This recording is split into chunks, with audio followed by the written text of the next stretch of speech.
महापालिका निवडणुकीसाठी भाजपा प्रदेशाध्यक्षांचे स्वबळाचे संकेत दिसतात। कल्याण डोंबिवलीतील कार्यक्रमात रवींद्र चव्हाण यांच्याकडून हे स्वबळाचे संकेत देण्यात आले आहेत। महापालिकेमध्ये भाजपचा महापौर बसवण्यासाठी कामाला लागा। भाजपा प्रदेशाध्यक्ष रवींद्र चव्हाण यांचे कार्यकर्ते आणि पदाधिकाऱ्यांना हे आदेश प्राप्त झालेले आहेत। आदरणीय जगन्नाथराव पाटील असतील, आदरणीय कपिल पाटील असतील, मंजू परब असेल किंवा ही सर्व मंडळी, या सर्वांच्या नेतृत्वामध्ये तुम्हाला आम्हाला सर्वांना या कल्याणमध्ये एक ताकदीने हा कल्याण पूर्ण भाग हा भाजपमय करायचा आहे। आणि त्यासाठी तुम्ही आणि आम्ही सर्वांनी मिळून संघटनात्मक दृष्ट्या आणि इतरही विषयांमध्ये आपल्याला एक पाऊल पुढे जाऊन काम करायचं आहे।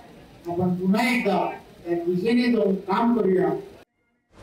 आणि या संदर्भात अधिकची माहिती जाणून घेऊयात। आमचे प्रतिनिधी निकेश शार्दूल सध्या आपल्या सोबत आहेत।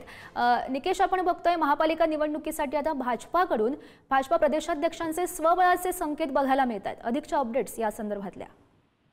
नक्कीच येणाऱ्या स्थानिक स्वराज्य संस्थेच्या निवडणुका पाहता सर्वच पक्ष जे आहेत ते आपल्या मोर्चेबांधणीला सुरुवात करताना पाहायला मिळतात। येणाऱ्या महापालिका निवडणुका महायुतीची नेते महायुती म्हणूनच निवडणूक लढवतील असं सांगत असताना आता भाजपचे प्रदेशाध्यक्ष जे रवींद्र चव्हाण आहेत यांच्या उपस्थितीमध्ये आज कल्याण मधले जे काँग्रेसचे पदाधिकारी आणि सामाजिक कार्यकर्त्यांचा पक्षप्रवेश मोठा झालेला आहे, मोठे शक्ती प्रदर्शन झालेलं आहे। आणि याच दरम्यान रवींद्र चव्हाण यांनी महापालिका निवडणुका स्वबळावर लढण्याचे संकेत जे आहेत ते दिलेले पाहायला मिळत आहेत।